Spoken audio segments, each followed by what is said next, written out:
Trojan family, Trojan gang, or don't bang, you hear me? It's Mr. Fight On Forever in the building. And today, I'm finna go in depth. We going in depth for this one. This is the most important game of the season in the Lincoln Riley era. So I gotta give it its just due and give y'all a real breakdown. Not a fake breakdown, a real breakdown on how it's supposed to be done for USC versus Oregon. No cap, I'm finna break it down for y'all real good, real nice. The matchup, I'm finna highlight Makai Lemon versus Finney Jr.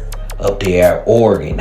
Two beasts, two of the best at their position. This is probably the number one receiver in the nation going against probably the number one cornerback in the nation. So I'm gonna break down that matchup too.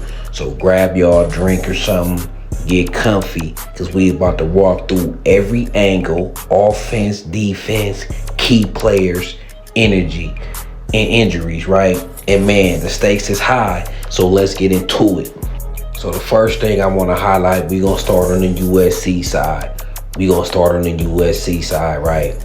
And the first guy we got to talk about is the most important guy on the field for him, right? Jayden Maiava.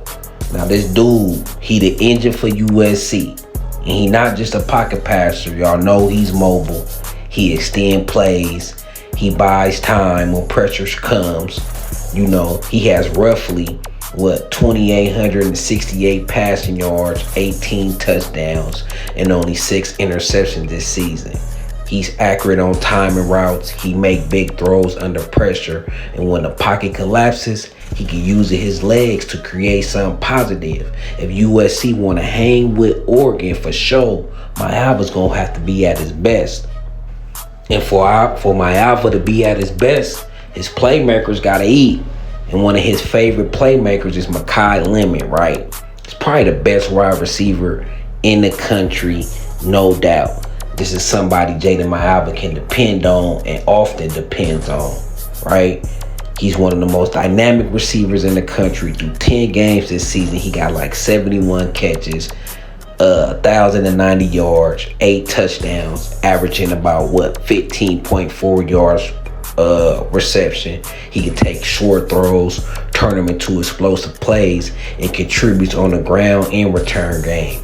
Every defense got to account for Makai, and don't go nowhere, because I'm going to break down all his strength versus Brandon Finney's strength and weaknesses on both sides. Don't forget, we're going to get into that matchup and the metrics of that matchup and the importance of that matchup, right? But he not alone. You know what I'm saying? He not alone. He got a dog with him in Jacoby Lane. Now, Jacoby Lane, when you look at his stats, it don't look that chunky, but you got to remember, Jacoby Lane missed a few games, like 2 or 3 games, right? Jacoby Lane gonna bring that size, contested catch ability, and that red zone juice. He got 33 catches this year for 520 yards for 4 TDs. Makes him a strong pairing with Lemon. If defense double Lemon, that's when Lane really gonna become a problem. He could use that size. You know, Makai the shorter, swifty, quicker one. Lane got that size, that red zone ability. So when you add Maiava, Lemon, and Lane, that's a lethal combo. Lemon is the deep play big guy, right? Lane is the big target in contested situations, and Maiava has the arm and mobility to connect. This trio demands respect, and Oregon DBs must commit to coverage, leaving the run game and the underneath stuff kind of vulnerable, right? Because you're going to have to commit to these receivers and lock in with them for sure. Most definitely. Now, we got to talk about this USC offensive line, right? We got to give the nation a reality check. So let's talk about the trenches. Now, here's the real talk. People had their preseason tea about the O-line being shaky, but the tapes and stats this year tell a different story. They giving Maiava enough clean pockets to run that timing game. Not always perfect, but much better than what the hot takes said. When they execute, USC offense to start humming. That don't mean they necessarily a brick wall though. There will be games where pressure comes, right? Where Oregon D-line test their resolve most definitely, especially with creative blitzes and stunts. USC line gotta hold up, not just for one drive, but for big stretches to let the offense do its thing most definitely. And running behind that offensive line, you're gonna have your boy King Miller. You're gonna have your boy King Miller now. He's like a Cinderella story. The kid who no scholarship, he don't even have a scholarship. Walk on. Our top running back, one of the best running backs in the nation, Waymon Jordan. Right? Waymon Jordan got hurt. He was out, being out for like 4 to 6 weeks was the diagnosis. Eli Sanders out for the season. This walk-on ain't did nothing but come in with 99 carries for 719 yards, 5 TDs, averaging 7.3 yards a rush, right? A rush. So he gonna have to get behind this offensive line when them chances there, when them creases there, take up advantage, and he good at that. If it's a hole there, King Miller gonna hit it in bursts. He gonna get it up, he gonna get gone. The hole there, he gonna find it, and he ain't gonna play with it. One cut, dig, he gone. And he ain't alone either. When you get down in them red zone situations, goal line situations, short yardage situations, USC got Brian Jackson. Y'all seen Brian Jackson had 2 touchdowns last week against Iowa on that red zone. So that seems to be his role for them short yardage. We got Big B Jack and we got King Miller for everything else for the running back running game. You hear me? And also, you gotta watch USC tight ends. They got a pair of tight ends, Walker Lyons, Lake McCree, dudes like that who could get loose and make tough contested catches. This is a tough group, wide receiver group, when you add the tight end with contested catches. I think I seen a stat where USC is number 1 at contested catches, and that ain't just because of Jacoby and Makai. It's because the tight ends, they don't get target uber a lot, but when they do get targeted, they get targeted in tough positions, up them seams, making tough catches, taking tough hits from linebackers and safeties. USC tight ends is clutch, and they make big contested catches. So Oregon gonna have to watch out for that for sure, especially if they focus in on Makai and Jacoby. So look for the tight ends to get into action with play action games. So that's why we gonna have to get the run game up and going. It's really gonna help them tight ends make plays in the game. You hear me? So that's how USC offense is coming, man. And if the offensive line can stay ahead of the chains in the run game and protect Maiava, this offense can get off. It's going to get off given the opportunity, but it's going to start in the trenches.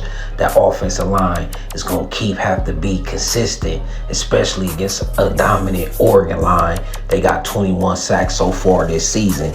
We going to get into their defense in a minute, but that's how USC offense is coming.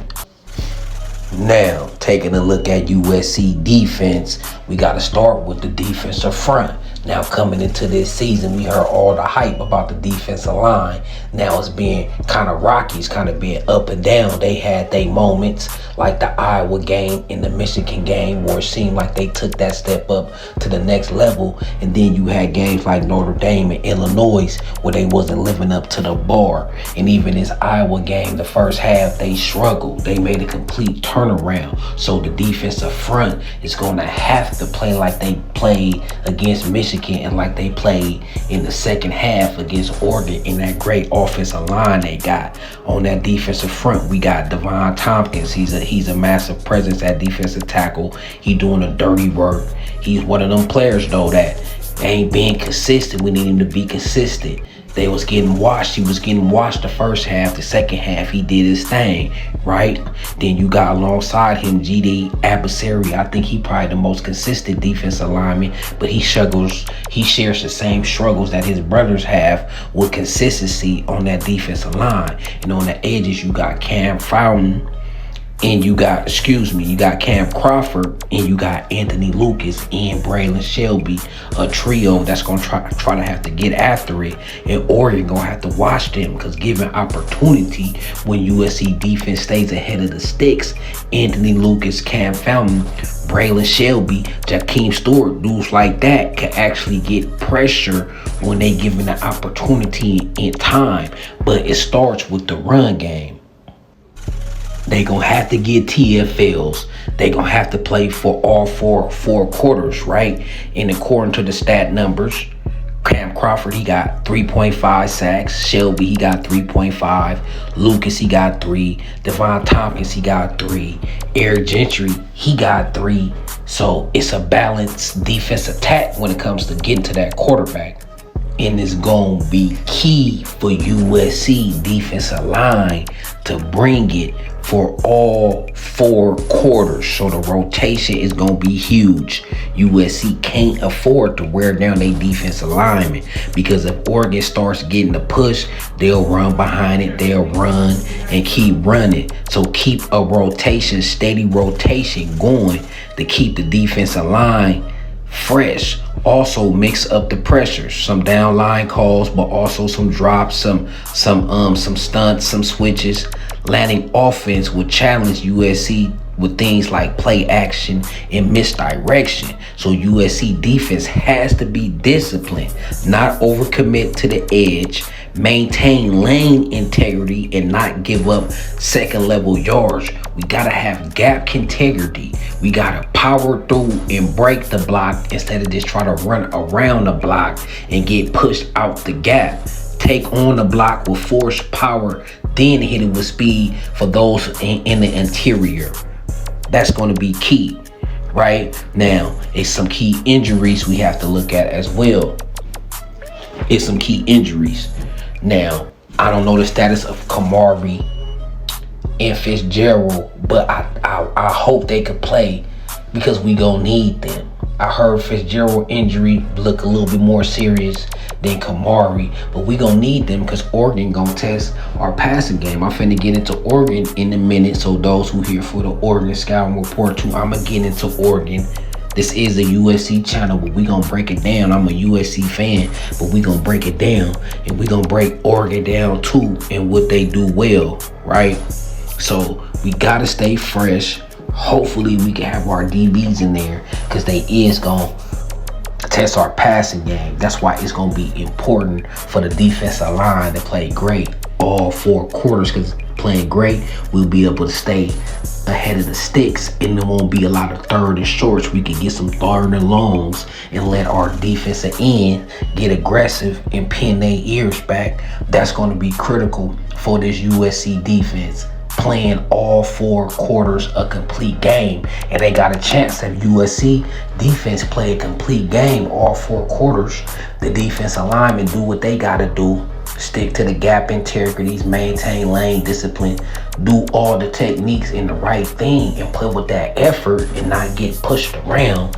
This gonna be a game. It's gonna be a game, and they got a chance to neutralize the Oregon offense to a certain degree. So with all this information given, I think the likely strategy for USC from a defensive point of view is, number 1, gotta set the edge but don't overcommit. USC gonna try to hold their ground in the run defense. They gonna have to maintain gap control and avoid being too aggressive off the edges early. Number 2, we're gonna have to use our rotation. They got a great offensive line, Oregon, that can lean on you and wear on you. So we're gonna have to rotate and keep fresh legs to avoid the fatigue late, right? 3, we're going to have some strategic blitzing, I'm telling you, because they got a great offensive line to get pressure on their quarterback. We're going to have some strategic blitzing. Bring the pressure selectively, not every third down, though. Use disguised looks to confuse Oregon O-line and quarterback. Disguised back-end looks with stunts on the defensive line, right? One-on-one football is number 4, is tackle emphasis, right? We got to emphasize tackling in space and limit second level gains, right? We can't let they running backs or receivers catching screens or anything to get to second level. We gotta tackle. The first guy gotta tackle. Just like the offense say, great player gonna make the first guy miss. A great defense, the first guy gonna make the tackle. USC cannot afford to miss assignments, especially versus Oregon misdirection. Number 5, stay disciplined late. The biggest point of emphasis is to start strong and finish strong. If USC front can't sustain for 4 quarters, if it can sustain for 4 quarters, they could disrupt Oregon's rhythm and limit their damage, right? Some of the things that could go wrong in this game, right? Fatigue. Even good depth doesn't always cover for physical wear over 60 minutes, especially against a disciplined Oregon offensive line. That's why we got to stay ahead of the sticks and get off the field. Another thing that could go wrong, a loss of discipline. Out there, Oregon, kind of an early start, not really. 12:30 ain't bad. In a hostile environment, it's always tough to play up there. So if USC D-line tries to over pursue or shoot gaps too aggressively, they could get caught in misdirections or counters, right? Another thing that could go wrong, like I said, the missed tackles in space. Oregon's play action in outside zones could cause linebackers or D linemen to be in bad spots one-on-one, right? Another key thing that could go wrong that they don't want to go wrong is big plays. If Oregon can string together successful long drives, they may force USC front to stay on the field and wear down. So we got to get off the field on 3rd down, man, on defense. That's what USC really got to do, man. This is the game plan on how USC gonna have to attack them defensively. Now, offensively, we know it's gonna be a lot of balance. That gonna be the key. Stay balanced, stay ahead of the sticks. We want 4 to 5 yards each run play. We want to get our tight ends involved as well, because they might choose to bracket Makai and Jacoby Lane, right? Now, speaking of Makai, now, before I go to the Oregon side, finish up wrapping up the USC side, from the offensive keys, man, we got to get into this matchup between Makai Lemon and Finney Smith Jr., right? We got to get into this. Finney probably the number 1 DB in the country. I mean, his stats read, I think, metrically, he's the best. He only allowing like 18% completion percentage towards his way. And we know Makai Lemon is the top 2, maybe number 1 receiver in the country. Now let's break down this matchup, right? This is not good for good versus good, right? This is potentially great versus great and game defining. Now, Makai Lemon, his strength, he got explosive speed, he got route separation, yards after catch ability, big play risk, and he not just a deep threat. He's someone who could take short passes and make them explosive. He's dangerous in space and often a go-to when USC need a chunk. He also could run every route in the route tree. He could take the top off the defense. He could hit you in the intermediate route, short route, catch the ball, make people miss. Makai Lemon don't have too many weaknesses at all in this game, right? The only weakness is, if we gonna nitpick, he can be isolated if someone brackets him and play tight press. He may have to win contested catches, but that's something he could do. That's something he been doing all year, and he great at that. Even though he ain't got the 6'5" body, he gonna have to win contested catches this game, just like he did Iowa. And unlike Notre Dame, Maiava's gonna have to give him a chance. If you watch this Iowa game, even times when Makai was doubled and triple teamed, right, Maiava gave him a chance. So that's what Maiava gonna have to do this game to help out Lemon against a great DB. So if Finney jams Makai, uses leverage, he can disrupt his timing, and then the bracket behind him can make it hard for Maiava to get him the ball. That's the only way you really could stop someone like Makai. You gotta press him and then bracket him and try to mess up the timing with the quarterback. Now, Finney Jr., Brandon Finney. I'm a Laker fan. I know earlier I think I called him Finney Smith Jr., but it's Brandon Finney Jr., right? Now, he got excellent technique, sticky in coverage, good recovery speed, physical but not reckless. He showed in coverage that he don't just mirror, he can bait, he can break on the throw. He doesn't get faked out easily. He got the frame, the length, and the instinct to contend with a guy like Lemon. He also sees the ball well. If Lemon tries to high point it, Finney gonna be in the mix for that as well. He's a complete DB. Look like the best DB in the country. He only allowed 18% completion. That's elite, right? Now, Finney Jr. weakness, he's a younger guy. He sometimes can get beat by the double moves or by receivers who are very creative with their release, right? So that's how you want to attack Finney. You want to hit him with the double moves and be creative with your release because he oppress.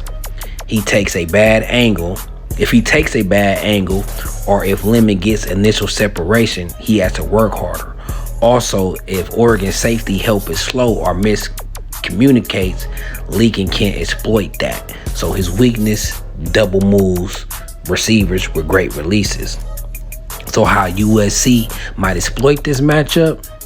USC probably gonna use motion, stack sets, quick crossers, and inside out routes so Lemon can shake free, double move routes so Lemon could do his thing. They also gonna use lane as a red zone bait or alternate route creator so Oregon have to respect two threats, making Finney uncomfortable by not always attacking deep. Mix in short and intermediate concepts, how USC should and go attacking this. Now, how Oregon might defend it. Finney could be shadowing Lemon, or they may bring safety help over the top. That might force Lemon inside or make him win on contested catches. That could also put Finney in a press or off man, depending on personnel, to counter Lemon's speed and separation ability. Now, what this mean for the game flow? If USC offensive weapons, Maiava, Lemon, Lane, Miller could get going early, they could build momentum. Lemon plus Lane demand respect. If Miller could break off some chunk runs and Maiava could operate off that rhythm, that opens up big plays and give USC tempo. This could be fast and explosive, right? On the flip side, Oregon game plan will likely be establish the run, control the line, make USC defense react, and then hit them with play action. More ability to make those off platform combined with Whittington patient but physical running style is lethal when mixed in a disciplined offense. But, and this is the pivot, USC defense absolutely must win the trench war. If their D-line brings speed, strength, and discipline, they could disrupt Oregon rhythm. If not, Oregon will take over the line of scrimmage, dominate time of possession, and consistently make USC drive, right? And don't forget Mateo. Now, let me stop right here. Now we finna get on the Oregon side. We gotta break down Oregon, and we gonna start with the quarterback. Now with Oregon, I'm gonna start on the most important player for the field for them, and that's quarterback Dante Moore, right? The man under the center for the Ducks. According to the stats, Moore has thrown for around 1,884 yards, 19 touchdowns, and 5 interceptions with a QBR at 69.4, right? He is sophomore, 6'3", 206 pounds, big enough to see over the line, but agile enough to move in the pocket. What stands out about Moore is he efficient. He doesn't force too many crazy downfield throws. He extends plays when protection break. He's not panic throwing. He buys time, hit guys on the run, or checks down to the smart play. He's physical enough to take hits, but his decision-making growth shows in his game. So he mobile, patient. He can make plays off schedule. He uses his legs when needed, but he's not just running. He's throwing on the move, hitting guys in space, and setting stuff up in the play action. Mobile, accurate, thrives in playing stitching, and when their O-line gives him times, he make high leverage throws. So watch for Dante Moore. He's a very good quarterback that could put points on the board with him. Our secondary is have to be on point to play this dude, even though they got some receivers missing, some guys questionable. They got enough talent over there. They stack. So expect a good passing attack from Oregon, and USC gonna have to be ready. Now, Oregon run game is the strength, right?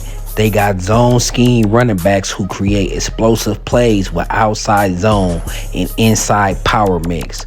Offensive line templarized for movement and angles. You hear me? Oregon backs are quick through the hole, patient on zone reads, and powerful on contact. They run with vision, and their one-cut ability makes them perfect for Oregon's scheme.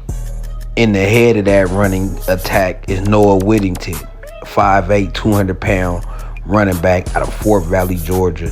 He got 76 carries this year, 623 yards, 5 touchdowns, and he averaging 8.2 yards a carry. Now, earlier I told y'all about Dante Moore, 19 touchdowns, whatever. Sorry about that. He got 21 touchdowns, 5 interceptions for 2,190 yards. Just to correct that. Now, Noah Whittington, like I said, he's a great back, averaging 8.2 yards a carry. His style is patient but physical. He hits his cuts, waits for his blocks, then bursts through creases. Behind him, Oregon also uses other backs to keep defense off balance, especially in long drives or third down situation. This run game is very complementary to their passing. Oregon can lead in it early, right? Then mix in play action for more. That's what they like to do. In the head of that running attack is Noah Whittington, 5'8", 200-pound running back out of Fort Valley, Georgia. He got 76 carries this year, 623 yards, 5 touchdowns, and he averaging 8.2 yards a carry. Now, earlier I told y'all about Dante Moore, 19 touchdowns, whatever. Sorry about that. He got 21 touchdowns, 5 interceptions for 2,190 yards. Just to correct that. Now, Noah Whittington, like I said, he's a great back, averaging 8.2 yards a carry. His style is patient but physical. He hits his cuts, waits for his blocks, then bursts through creases. Behind him, Oregon also uses other backs to keep defense off balance, especially in long drives or third down situation. This run game is very complementary to their passing. Oregon can lead in it early, right? Then mix in play action for more. That's what they like to do. Now, they receivers, I don't know, y'all. I don't know who they trouting out. Corey and Moore look like he questionable. Gary Bryant, I know they was missing 3 receivers last week. They still got Jurion Dickey. I mean, Oregon stacks a lot of talent, right? They got 5 and 4 stars everywhere. But I know they got 3 rotational starters that's out, so it's hard to give a scouting report on what they passing attack is really going to look like with all them injuries. But they still got Dickey. They got some other dudes over there. I'm forgetting names, but they got some dudes over there. Whoever Oregon put out there is a 4-star or better. They haven't recruited many 3 stars, especially at the wide receiver position, in a minute.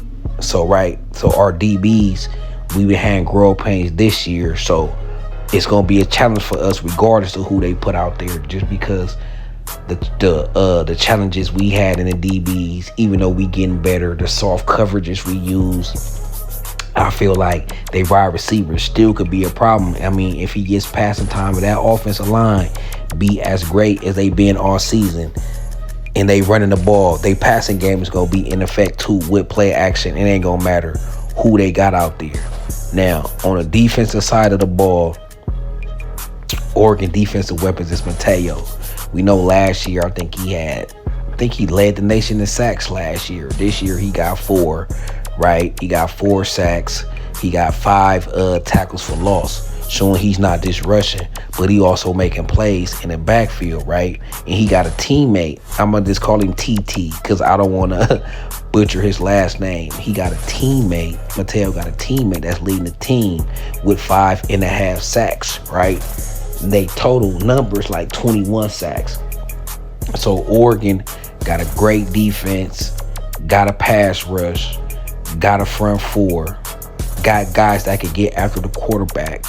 Running back game nice. They elite. Quarterback playing at elite level.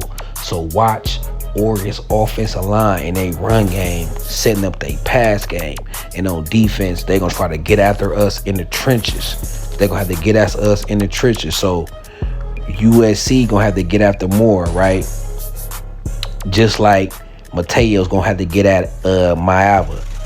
Now, whoever do the best at that is going to determine a lot in this game. This game really going to be decided in the trenches when you look at it. This game going to be decided in the trenches and who going to get it done. So let's talk about the keys of victory for both teams. Now, here is the 5 keys to victory for USC. Number 1, the D-line must play all 4 quarters. No disappearing in the first half. All 4 quarters. Gap control has to be elite. It's a must. Number 2, contain Dante Moore's timing. Disguise pre-snap looks. Rotate post-snap. Force him to hold the ball. 3, make Oregon one-dimensional. Stop the run early. Make Moore throws into tight windows.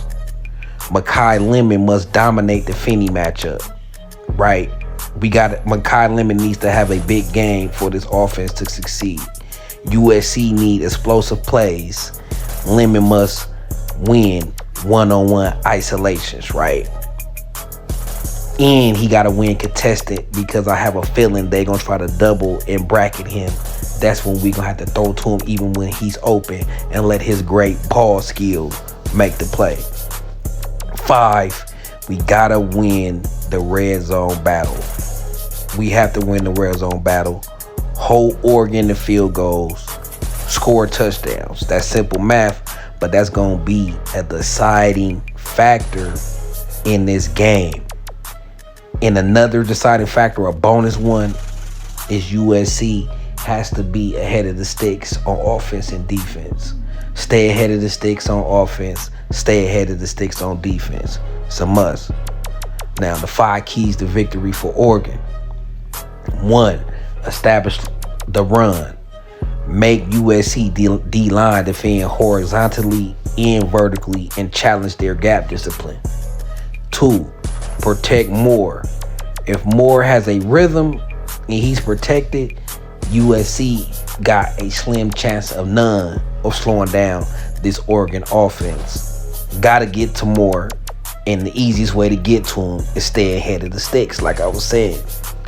3, Oregon gonna have to keep Makai Lemon bracketed. Make somebody else beat you. 4, win time of possession. They got to lean on USC defense until it break. 5, maintain gap discipline on Maiava scrambles. He kills defenses with his second reaction freestyle type plays, right? Now the X factors for USC. Jayden Maiava legs, converting a 3rd and 6 in extending drives. That's going to be the X factor, right? Interior D-line must not get washed out. Tackling efficiency. Oregon's wide receiver and running backs feed on missed tackles. Another thing, linebacker and D-line discipline must avoid over pursuit and leave in losing containment and gap discipline. Factors for Oregon: the tempo. They want to wear USC down. Dante Moore avoiding turnovers, staying on the field, converting 3rd downs. Mateo in that front line. If they could get pressure without blitzing front 4, that would be a major X factor for them. They O-line stamina, dominating the 4th quarter. That great O-line finally wearing on USC. And Finney Jr. limiting Makai Lemon. That gonna be Oregon X factors. So this is the key matchups, X factors. This is the overview what I just broke down to y'all. Oregon has one of the most complete offensive structures in college football. Elite offensive line, top 5 nationally in sacks allowed, run block efficiency, and pressure surrender. Elite quarterback Dante Moore is a rhythm-based timing thrower with the elite arm talent, but inconsistent post-snap processing. Right, so D'Anton Lynn need to try to take advantage of that. Running back rotation. It's explosive, it's downhill, and it's versatile. They got perimeter threats who stretch leverage and in spacing, right?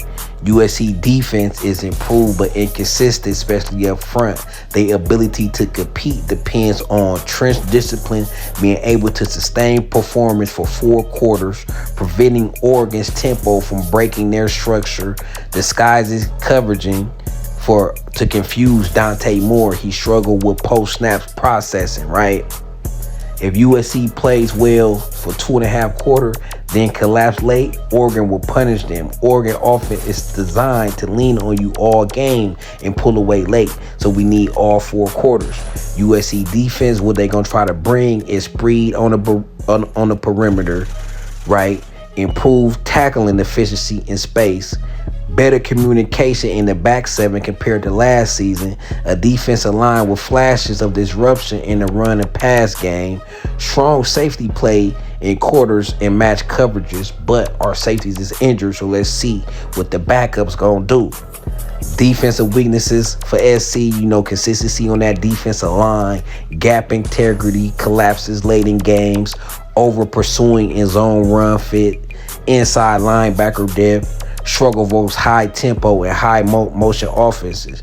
USC is talented, but they haven't proved they can play clean, disciplined for all 4 quarters against a dominant O-line like Oregon.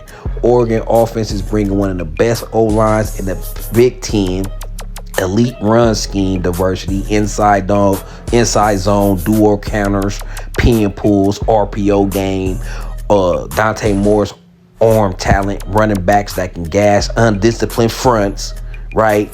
Physical tight ends who block like extra linemen, ability to dictate pace, right? So if USC weakness creep in this game, Oregon can really run away with this. So we got to stay solid and disciplined. Or offensive weaknesses, Moore can be baited into mistakes with rotation after snaps because he struggled with post-snaps reads. Running backs sometimes can bounce runs unnecessarily. Wide receivers occasionally struggle with press coverage, but USC don't press that much. Heavy reliance on O-line winning early downs, right? The detailed matchups gonna be USC D-line versus Oregon offensive line. That's the matchup that gonna decide the game. Oregon O-line profile, top 5 nationally in pressures allowed, top 10 in run block win rate, fundamentally sound, low pad level, strong hands, elite communication, rarely lose in the 4th quarter. USC D-line profile, flashy but inconsistent, can't create pressure in spurts, struggles holding gap integrity against heavy run teams, must avoid getting watched on zones and duos, right? So the key question gonna be, can USC D-line play disciplined, fundamental football for 4 quarters? Because Oregon is gonna lean, push, stress, and tempo and wear them down, right? If USC defense only play dominant for 2 quarters, Oregon gonna open up the floodgates. So the matchup everyone gonna be watching, like I said, is Makai Lemon versus Brandon Finney Jr, right? Makai Lemon, USC wide receiver 1, one of the top 5 most explosive receivers in college football. His strength, he got elite body control, clean releases, he footwork technician, can win inside or outside, strong after the catch, excellent versus man in zone, great feel for soft spots and coverage, right? Great stats, great numbers. Only weaknesses, it ain't really his weaknesses, right? Can't get bracketed if USC can't run the ball, right? That's the only weakness. He could get bracketed if our run game ain't going. Sometimes tries to do too much after the catch, but you like that. Can be slowed by physical corners and early in the routes, right? He could work on that. But besides that, really no weakness. Brandon Finney Jr, one of the most complete DBs in the conference, right? He got length, physicality, disciplined eyes, great impress man, excellent tracker, forces receivers to work on free releases. Now, like I said, his weakness is receivers with great releases, though. He got occasionally tight hips versus sharp breaking routes. He's susceptible to the double moves, right? Struggles when isolated without safety help to them double moves and great releases. How Oregon will defend Lemon? Probably on early downs, put Finney in press, right? Cloud coverage for sure on second and medium. Brackets on long red zone situation, and mixing in safety rotation to confuse Maiava. Who has the edge? Lemon gonna win if USC give Maiava time. Finney wins if Oregon pass rushes forces timing disruption. This matchup is superstar versus NFL caliber corner. It's a huge X factor in this game, right? So this finna be a lit game, man. I done broke this down to the T for y'all. It all said football 1-on-1, man. If y'all stayed this long, hit that hype. Hit that hype. Y'all know I broke this game down like no other, right? Hit that subscribe if you want to see more content, and hit that like and drop a comment to put me in the algorithm. What y'all think, man? I want to know who gonna win this game. Who gonna be y'all X factors? Who y'all key players? What's the matchup y'all watching? What quarterback y'all got? What coach y'all trust? Let me know in the comments, man. Until then, man, it's Trojan gang or don't bang, and we out this thing.